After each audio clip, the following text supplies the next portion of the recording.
भाईजान, दुश्मन उहाँ पहाड़ी के पास हा। चली हथियार के सारा लोहा दुश्मन के जिस्म में उतार के उनकरा जहन्नुम के सैर करवा दिहल जाओ।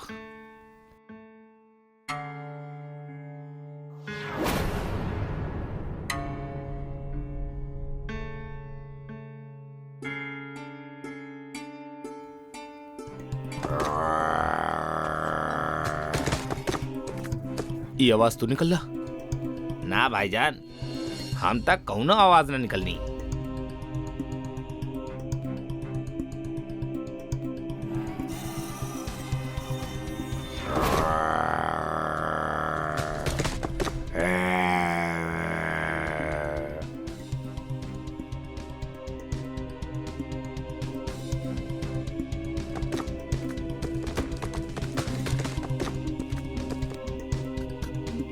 के हा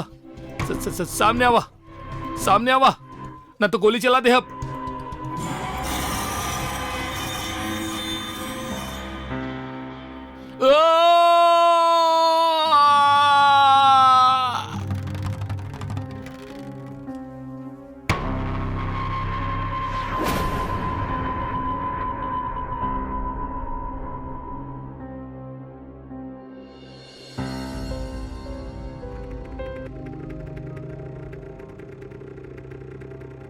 हेलो माँ, प्रणाम।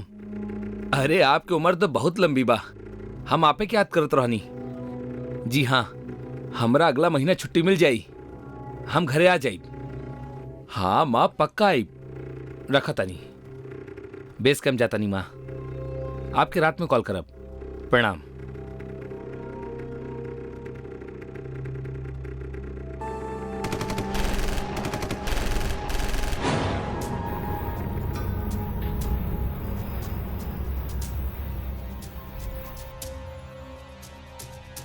ओए भारत माँ के बच्चा, छुपत कहाँ बाड़े? बाहर निकल। हम तो सुनले रहनी भारत माँ के फौजी बहुत बहादुर होकेले, लेकिन तू तो डरपोक निकलला, जौन चूहा जैसा बिल में छुपल बड़ा। बिल में हमनी लोग ना तू लोग छुपेला, यही से छुप के पीछे से वार कर रहा बड़ा। अगर बहादुर होता तो सामने से वार करता। ऐसन हाँ तो एक बार बाहर आवा, फिर हमने सामने से ही वार करब। लागता फौजी डर गई। हम हिंदुस्तानी शेर बानी, और शेर तू जैसन गीदड़ से न डरेला। अगर बाहर आ गई नी तो तू लोगन के ढेर कर दे अब। अरे फौजी बाहर आवा तो सही, देखा तानी फिर के केकरा के ढेर करेला। और ये भाषण दे बंद करा। तू अकेला बड़ा और हम तीन, तहार मौत पक्का बा। अगर बचल चाहता रहा तो अपना जान के भीख मांगा हमनी से। चूजे की औलाद, हम भारत माँ के फौजी बानी। तू जैसे आतंकवादी 3 होखे या 300, हम केहू से ना डरेनी।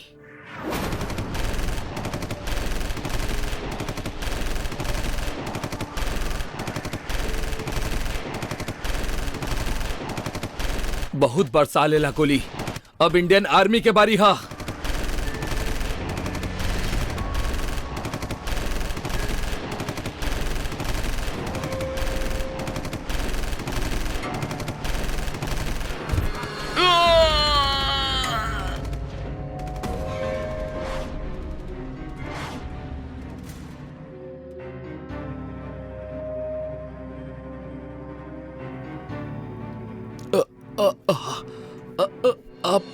आपकी और यहाँ का कर रहल बड़े?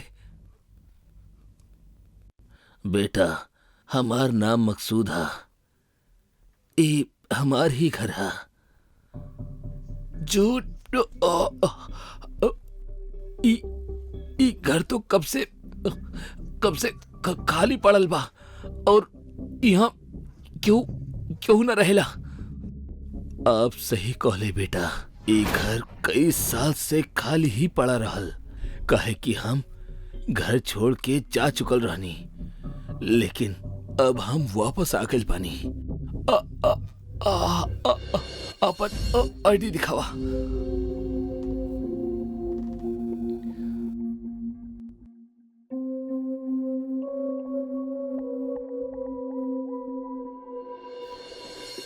ना ना, आके मत बढ़िया। आ, आ, आ, आ, आ, आ, बेटा, आपकी हालत बहुत खराब है, आपके इलाज की जरूरत है।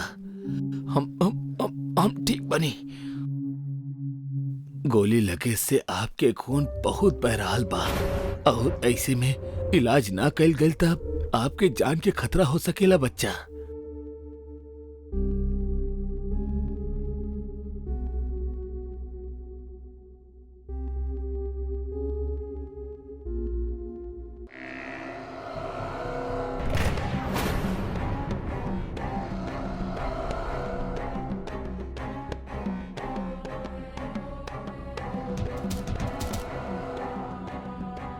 रुक जा, एकरा गोली लागल बा, एकरा की मत मारा।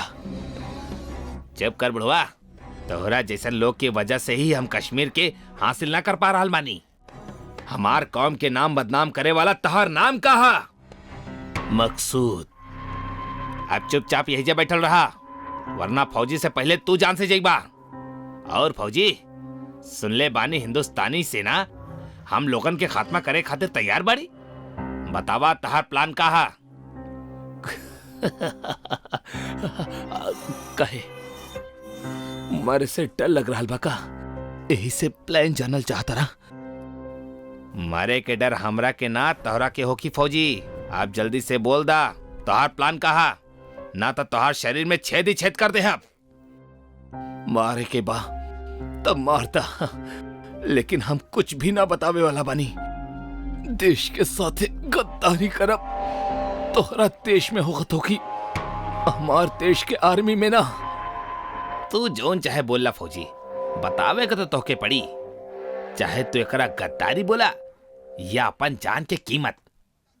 बतावा का प्लान बा तोहार? कहनी ना, मर जाए तो मर जाए, मगर देश से गद्दारी ना करब। तू ऐसे ना तो ऐसे मन बा।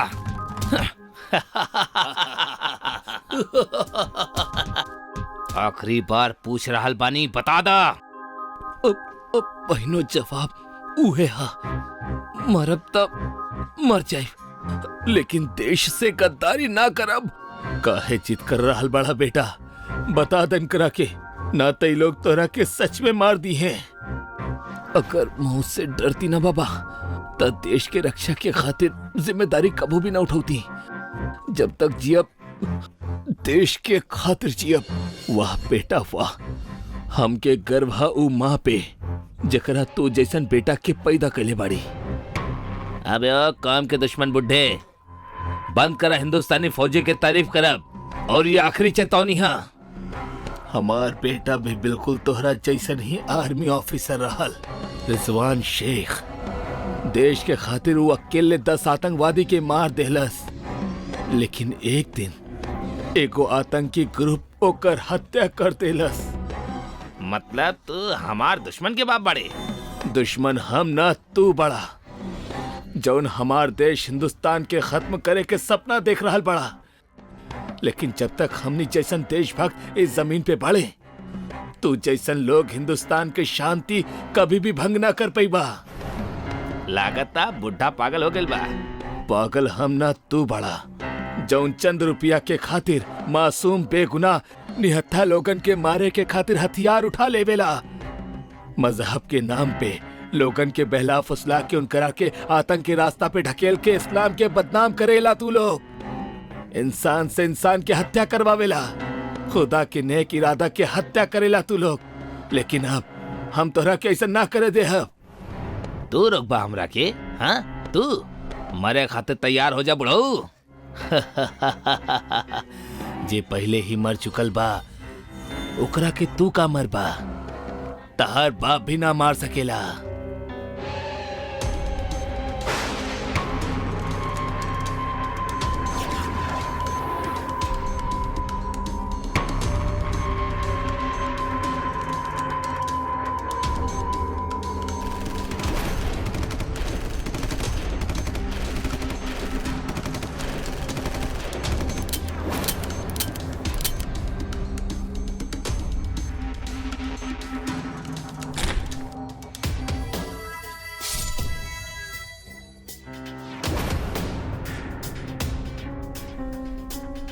देश के ख्याल रखिया।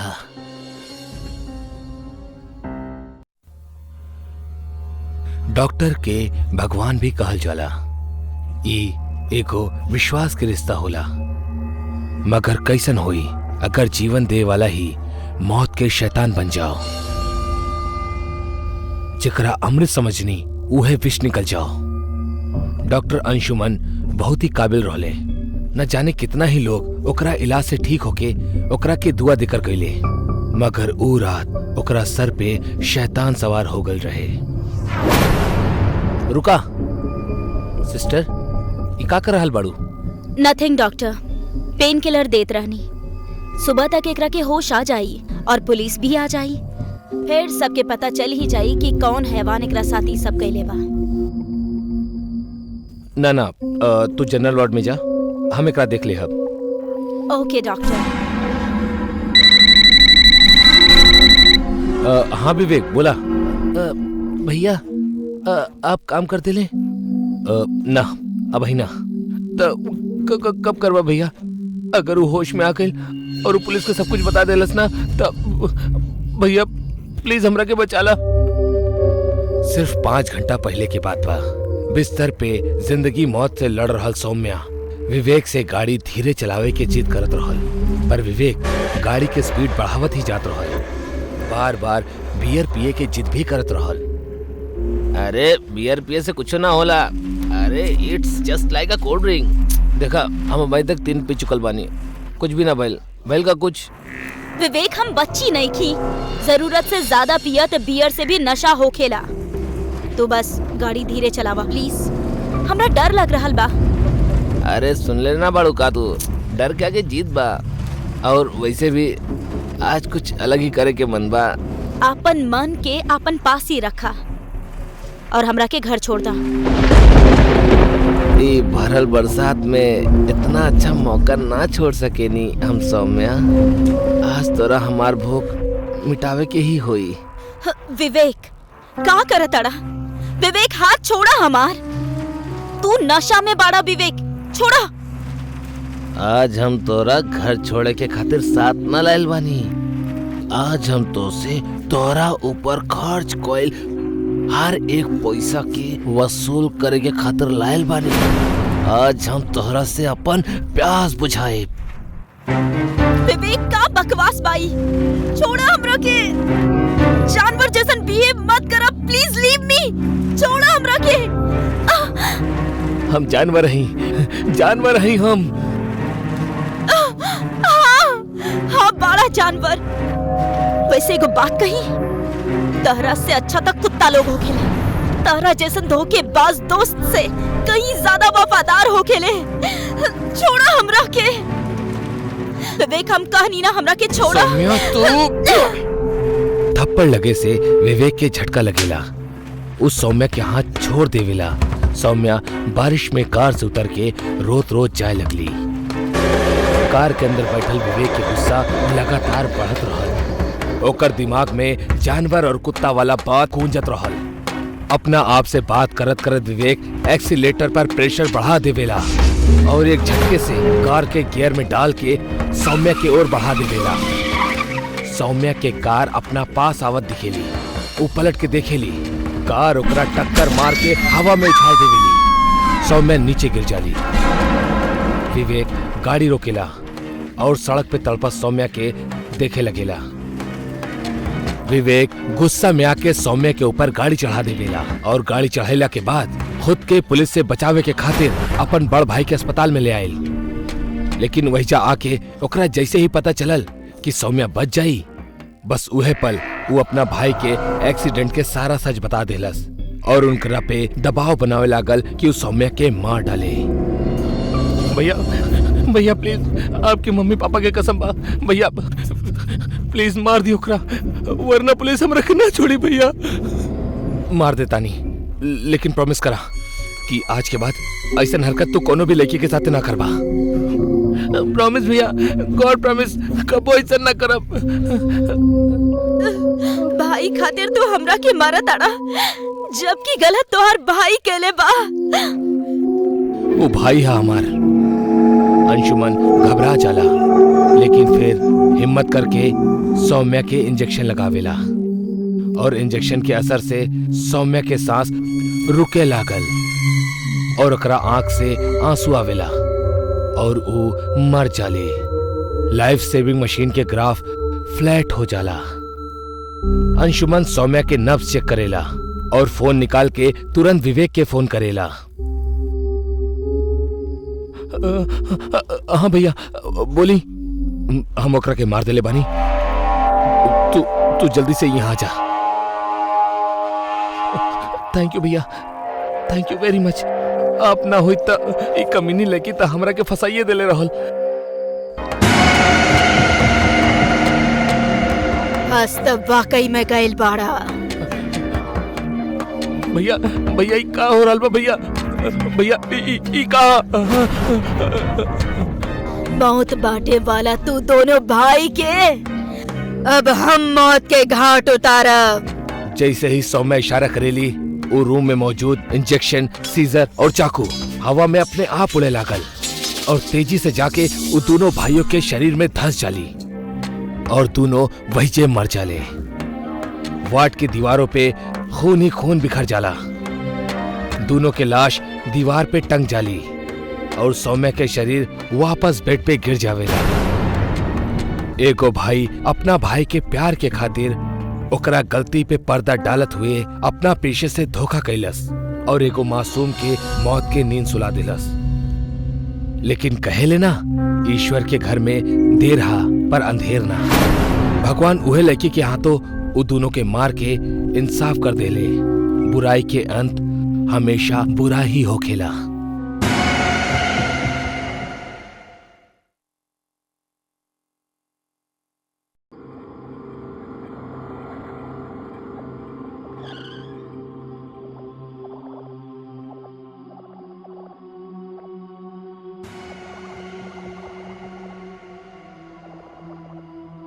विजय के माई, अब वही तबीयत कैसन बा विजय के?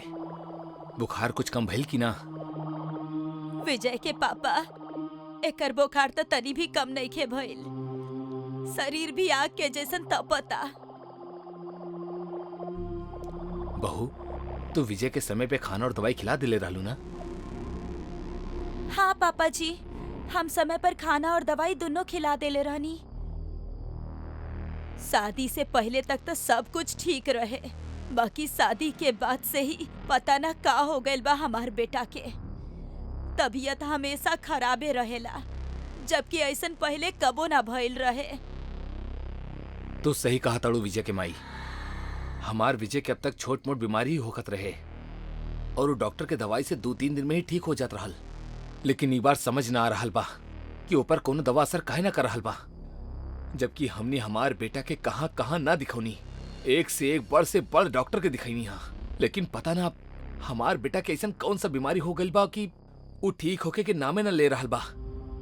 खैर, तू चिंता मत करा, भगवान पे विश्वास रखा, सब ठीक होई। होखे ना होखे, शादी में ही कौनो के काली नजर लग गइल बा हमार बेटा के। अगर ऐसे नहीं बा तो भगवान करे नजर लगावे वाला के शरीर में मोटा मोटा बड़ बड़ कीड़ा पड़े, ओकर पूरा खानदान में आग लगे। बिंदु शांत हो जा, गुस्सा करबू तो तू बीमार पड़ जाइबू। तोहार बीबी पहले से ही बढ़ल बा। हमार बीपी बढ़े चाहे घटे, हमरा के आपन चिंता नहीं खे। हमरा के बस अपन बेटा के चिंता बा। आप एगो काम करी, गुरुजी के फोन करके बुलाई। अब उहे हमनी के बेटा के ठीक कर सकेनी।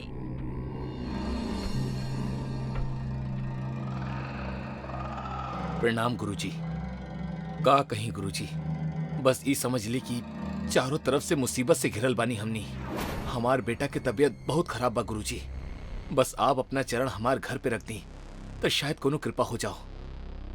जी जी गुरुजी, प्रणाम। का कहले गुरुजी? गुरुजी एजे पास वाला घरे में आयल बाड़े, कुछ देर में यहाँ पहुंच जाई हैं। चिंता मत करा, सब ठीक हो जाई। शुक्रबा भगवान के जे गुरुजी पास ही में बाड़े। ए बीमारी ता हमार बेटा के हालत ही खराब कर देले बा। माँ जी रोई मत, गुरुजी आ रहल बाड़े ना, वो सब कुछ ठीक कर दी हैं।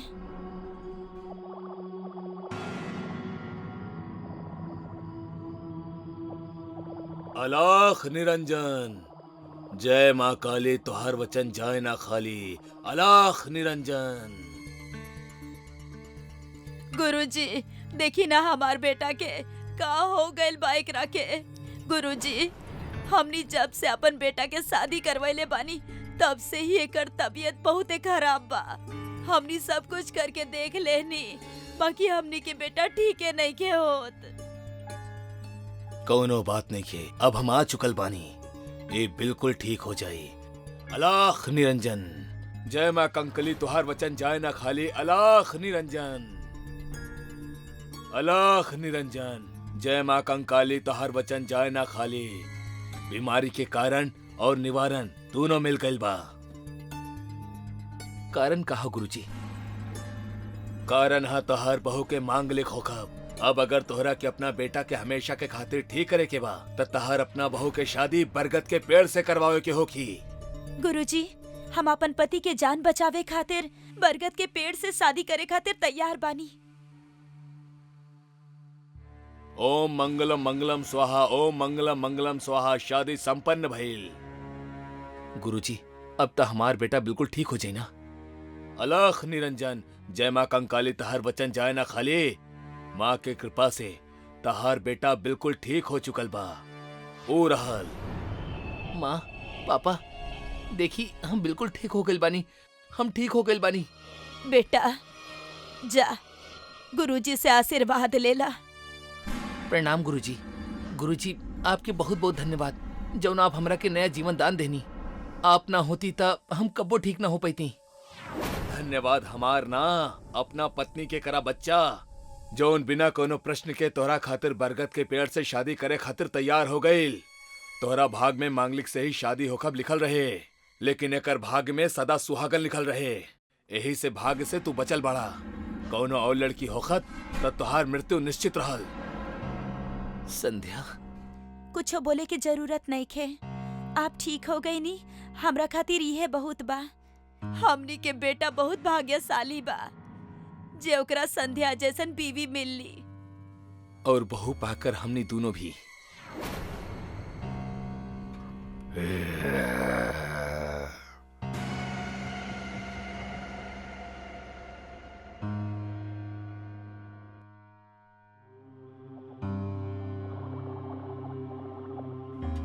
हमने शादी के 1 महीना हो गइल बा, अब घूंघट के का जरूरत बा?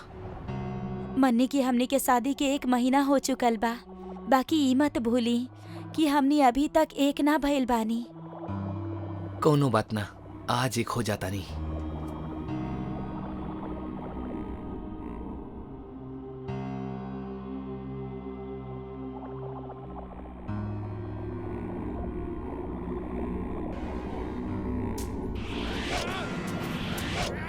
विजय विजय ई का हो रहल बा आपके? विजय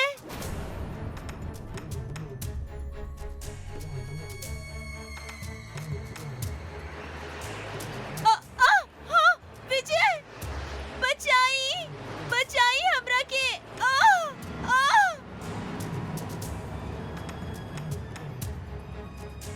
संध्या संध्या संध्या संध्या।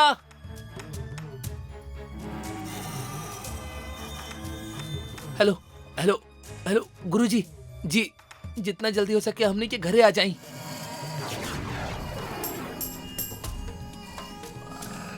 विजय बचाई हमरा के, बचाई माँ जी, पापा जी, बचाई हमरा के, केहू त बचावा।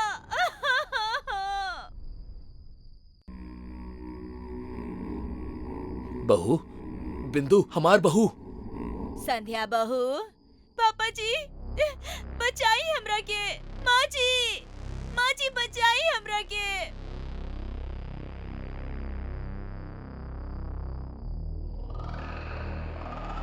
अजी कुछ करी ना तो हमनी के बहू के साथ अनर्थ हो जाई। हाँ हम करता नहीं कुछ, करता नहीं कुछ।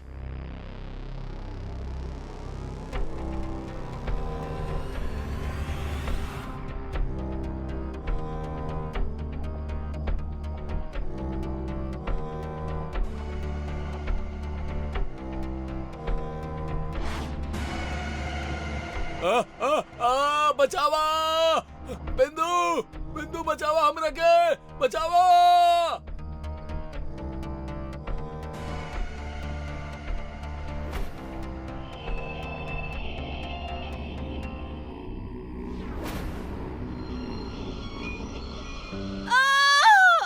बचावा बिंदु माँ पापा संध्या विजय बेटा हमनी के बचावा। हमनी के बचाला बेटा, बचाई हमनी के। आप लोग चिंता मत करी, हम अबाई छोड़ौता नहीं आप लोगन के।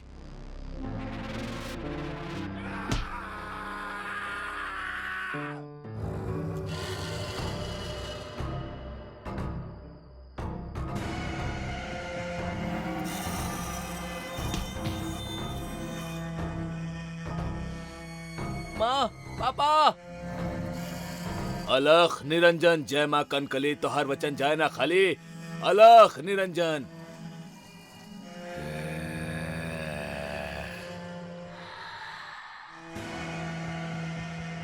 गुरुजी गुरुजी हमके बचाई। बचावा। अलख निरंजन जय माँ काली कंकली तोहर वचन जाए ना खाली। ओम ह्रीं क्लीं फट फट स्वाहा। भाग जा भाग जा। सामने आवा आवा सामने।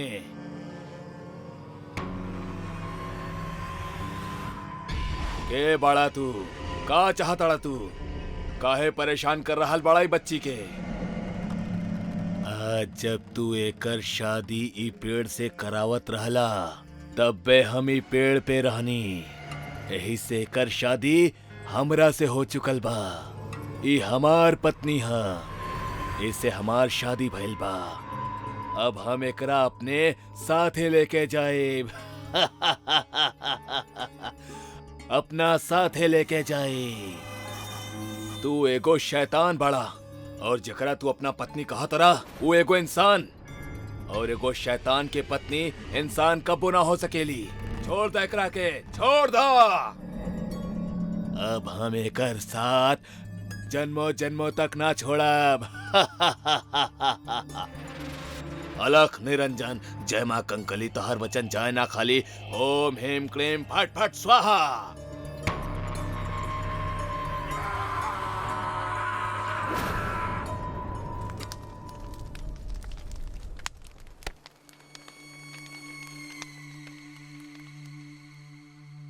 तू दोनों के कल्याण होके। हमनी के बचावे खातिर आपके बहुत बहुत धन्यवाद गुरुजी।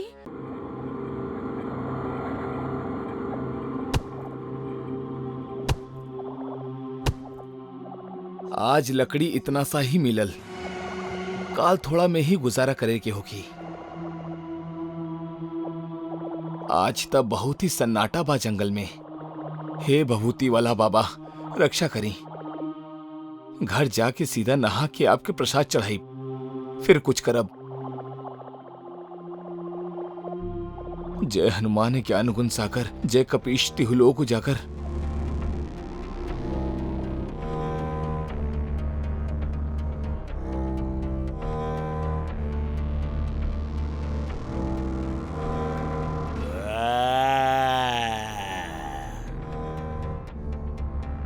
हे भगवान, ये आवाज कैसन? ये तो बहुत ही डरावनी आवाज बा। जल्दी से निकला यहाँ से रघु। तू तू तू तू के बाड़ा? के बाड़ा तू? भूत बानी हम। भूत? भूत भाई, हम कुछ न केले बानी। जंगल से लकड़ी कटले बानी बस। तू चाह त सारा लकड़ी रख ला, पर हमरा के जायदा। हमरा पता बा तू कुछ ना कैले बाड़ा, पर का करी? ये पापी पेट के सवाल बा। हमरा के हमार भूख मिटावे के खातिर तोहरा के खाए के ही पड़ी।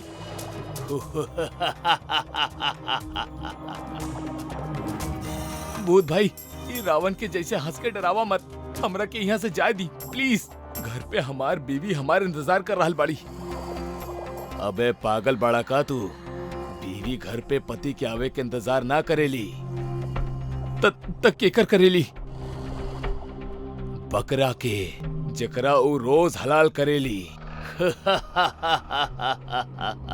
हम त तोहरा के मार के तोहरा के दुखी जिंदगी से तोहरा के आजाद कर दे हम। ना भूत भाई, कसम लगे हमरा के हमार मम्मी के, हमार बीवी ऐसा नहीं खे। वो तो तब तक कुछ ना खाएली जब तक हम घरे ना पहुंच जाइला। वैसे भी जब तक हम लकड़ी लेके बनिया के ना बेचब तब तक घर में खाए के खातिर कुछ भी ना बन पाई। हम मियाँ बीवी आम जनता बानी भाई, हमनी पहले से ही मरल बानी।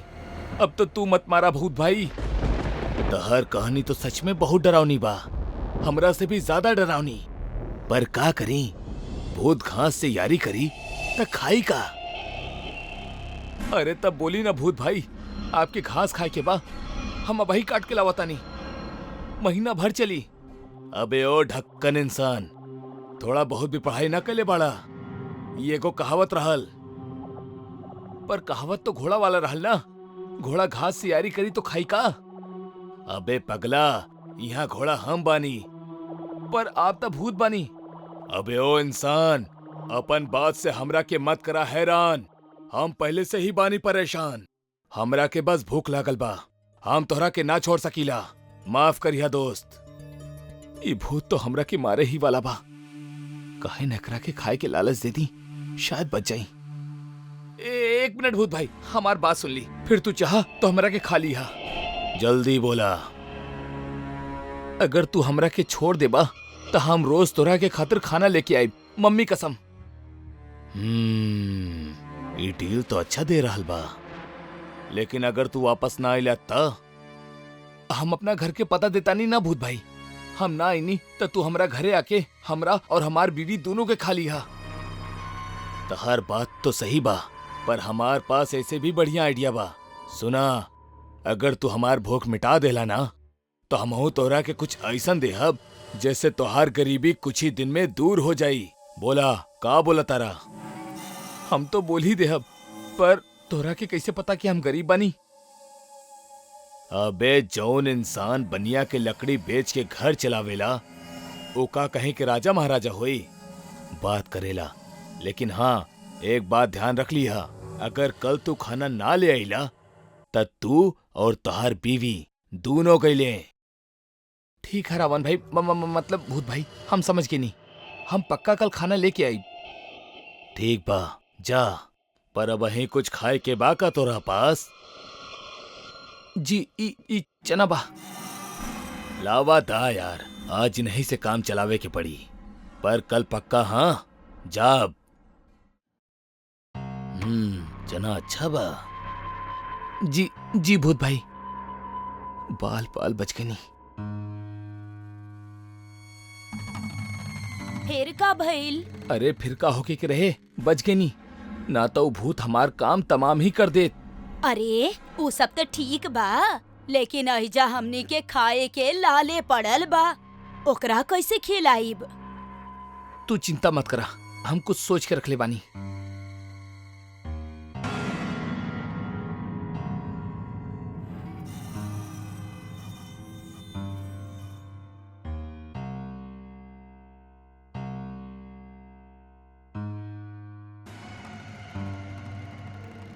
बहुत तबाही मचा के रख ले बाड़ा ना तू लोग, हमार सारा खाना चट कर जात रहला। अब देखिया बेटा, हम तू सबके कैसे चट करवाई। अरे यहाँ केकरा से बात कर रहल बड़ा? भूत भाई के खाना से। हमरा के पता रहे, आप बड़ी होशियार बानी, यही से तो आपसे शादी कैले रहनी हम। हमरा पता बा तू हमार खून पिए खातिर हमरा पे बटर लगा रहल बाड़ू, पर कोनो बात नहीं खे, तहारी बानी। आवा तानी भूत भाई के खिला के, ओकर बाद काम पे जाइब हम।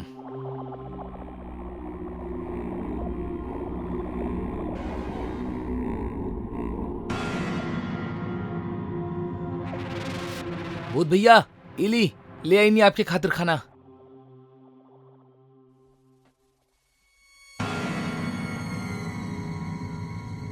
भूत भाई, हम जाई का? हम तहार ईमानदारी से बहुत खुश बानी। ईला तहारी नाम।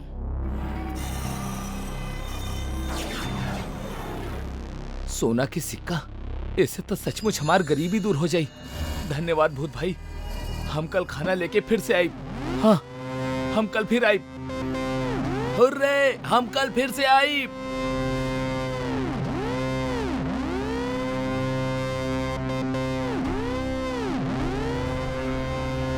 हे गुलबिया, देखता सोने के सिक्का, अब अपन गरीबी हमेशा हमेशा के खातिर दूर हो जाई, हमनी अमीर हो जाई।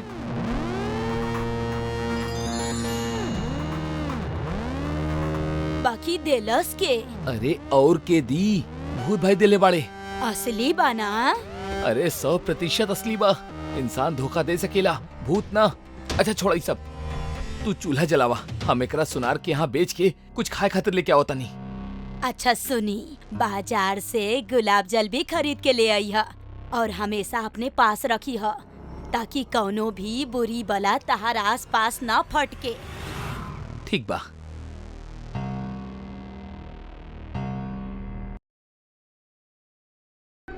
कहे लें कि बड़ा बड़ा शहर में बड़ा बड़ा गुनाह के नजरअंदाज कल जाला।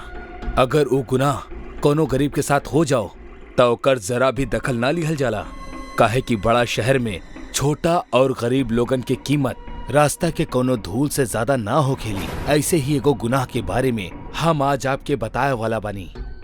रात के समय एगो वकील अपन सारा काम खत्म करके अपना घर की ओर चलत चलत जात रहे।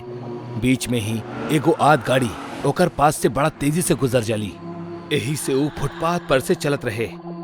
चलत चलत अचानक ओकर नजर फुटपाथ पे पड़ल सूखल लाल रंग के धब्बा पे गिरल और वो डर गई। अरे बाप रे, ई तो खून लग रहा बा। ना ना, ई खून ना हो सकेला। लागता केहू पान खा के थुकले बा। कैसन कैसन लोग रहेले शहर में। इनकरा दीवार कम पड़ गई कि अब फुटपाथ पे भी थोके लगले लोग। फुटपाथ की वो हालत देख के वकील के बहुत बुरा लागल और वो फिर से अपना घर की ओर चले लागल। कुछ कदम चलत ही वो अचानक रुक गई। ओकर शरीर कोनो लाठी की तरह अकड़ गई। धीरे धीरे ओकर आंख गुस्सा से लाल हो गई। केहू पान खा के ना थुकले बा, वो खून ही रहे। इंसाफ हुई, हम करब इंसाफ। अगला दिन सुबह के वक्त मदन और पवन चलत चलत अपना कॉलेज जात रहले।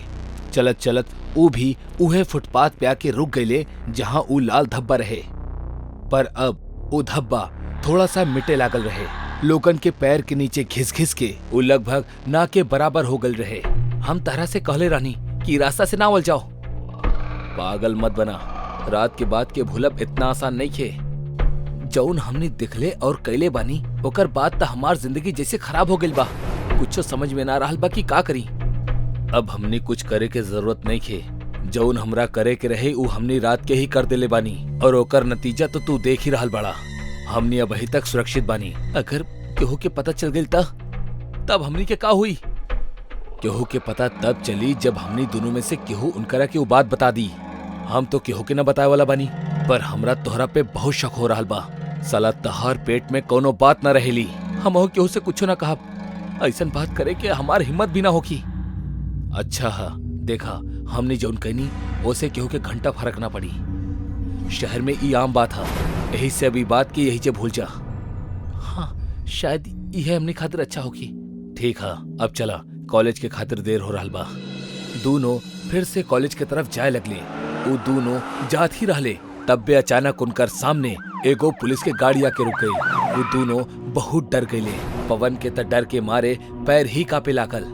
गाड़ी के अंदर से दो पुलिस वाला उतरले और उनकर पास अले। का तू दोनों ही पवन और मदन बड़ा? पवन के डर के मारे आवाज ही ना निकलत रहे। यही से मदन उनसे बात कैलस। जी हाँ, हम मदन बनी और यहाँ पवन। का बात है सर? का भेल? तू दोनों के हमनी के साथे थाना चले के पड़ी। पर बात कहा सर, हमनी का केले बानी? वो सब थाना जाके ही पता चली। चला हमरा साथे। पुलिस वाला मदन और पवन के जबरदस्ती गाड़ी में बिठाकर थाना लेके गए। जब वो थाना पहुंचले तब वही जा वो वकील बैठल रहे। पुलिस वाला वो दोनों के वकील के सामने बिठा देलस। का बात है सर, आप हमनी के यहाँ काहे लेके आइनी? हम बताओ तनी। पुलिस के 5 लाश मिलल बा। 5? हाँ का भइल? तहरा ई लाशन के बारे में कुछ पता है का? ना सर, हमरा कुछ ना पता। अगर तोहरा के कुछ ना पता तो हमरा के ई बतावा कि कल रात तू दोनों कहाँ रहला? मदन और पवन ऐसन चुप हो गईले जैसे वकील के बात उनकर कान तक पहुंचल ही ना होके। देखा, चुप रहला से तोहार ही नुकसान होगी। इनकरा तू दोनों पे ही शक बा, काहे कि जहाँ से लाश मिलल बा वहाँ से एगो आदमी तोहरा के कल रात गुजरत दिखले रहे। के? वो हम ना बता सके नहीं। देखा, हम यहाँ तोहरा बचावे के खातिर आयल बानी, यही से सब सच सच बता दा।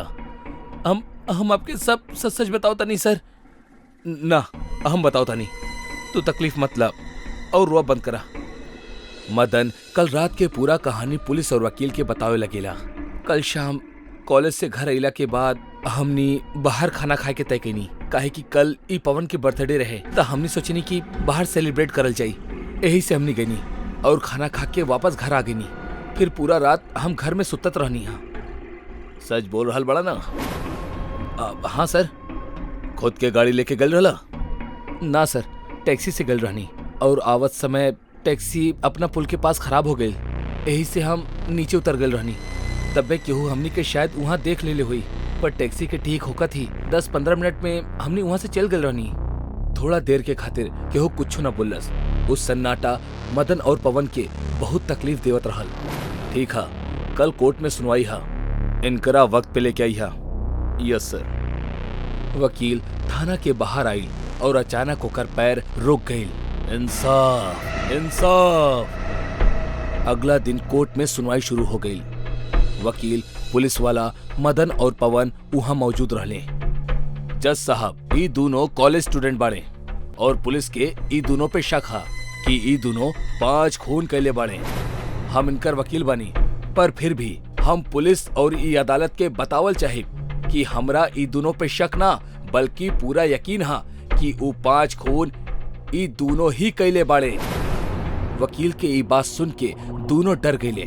उनकरा कुछ समझ में ना आइल कि का भइल। वकील उ दोनों के पास गए। हमरा के पता बा कि वो रात तू दोनों अपना गाड़ी लेके आयल रहला और उस सारा कत्ल तू ही कैले बाड़ा। अब तू सच बताओ ताड़ा या हम बताई? हम बताओ तनी। पवन ना, चुप करा, हम अपना गिल्ट से ना जी सकीला। मदन के चुप करके पवन अपना सारा हकीकत बताओ शुरू कर देलस। वो दिन हमार बर्थडे रहे, यही से हमने बाहर पार्टी करे गई नी और हमने कोनो टैक्सी में ना हमार गाड़ी में ही गल रहनी। गाड़ी मदन चलावत रहल। घर लौटत समय हमने बहुत शराब पी ले रहनी। अरे यार, ये रास्ता के गड्ढा बहुत तकलीफ दे रहा बा। हमरा भी गड्ढा के वजह से उल्टी आ रहा बा। थोड़ा धीमे चलावा ना, हमार पास ओसे भी अच्छा आइडिया बा। का दिखाओ तनी। मदन गाड़ी के फुटपाथ पे चढ़ा देलस और तेजी से भागे लागल। अब कोनो गड्ढा हमनी के स्पीड ना कम कर सकेला। गाड़ी तेजी से आगे बढ़त रहे, तबे 4-5 स्पीड ब्रेकर अचानक से नीचे आ गए और उस झटका से हमनी के गाड़ी बंद पड़ गई। हमने नीचे उतर के देखनी तब हमने बुरी तरह से डर गई। कहे कि हमने गाड़ी के नीचे स्पीड ब्रेकर ना बल्कि फुटपाथ पे सुतल 5 गरीब लोग आ गए रहे। उनकर शरीर खून में लथपथ रहे। अब हमने का करम मदन, हमनी से खून हो गई। हमरा बहुत डर लग रहा बा यार। चुप करा, चिल्ला मत, साला पूरा दारू उतर गई। आसपास केहू नहीं खे। हमने एगो काम करल जाओ, इस सारा लाश के उठा के नीचे नाला में फेंक दिल जाओ। वैसे भी भिखारिन के केहू ना होकेला, केहू के कुछ पता भी ना चली। ओकरा बाद हमने सारा लाश के नीचे नाला में फेंक देनी और गाड़ी लेके वहाँ से भाग गई। पवन के बयान सुनला के बाद अदालत उनकरा फांसी के सजा सुना देलस। पुलिस जब उनकरा थाने लेके गई तब वकील भी वही जे रहल। हमरा इनकरा से अकेले में बात करे के बा। पुलिस उ तीनों के कुछ देर के खातिर अकेला छोड़ देलस। आखिर के बड़ा तू और कहे कहला तू हमरा साथे ऐसन? कहे कि तू हमार भी गुनहगार बड़ा। वकील के बदलल आवाज सुन के दोनों घबरा गए।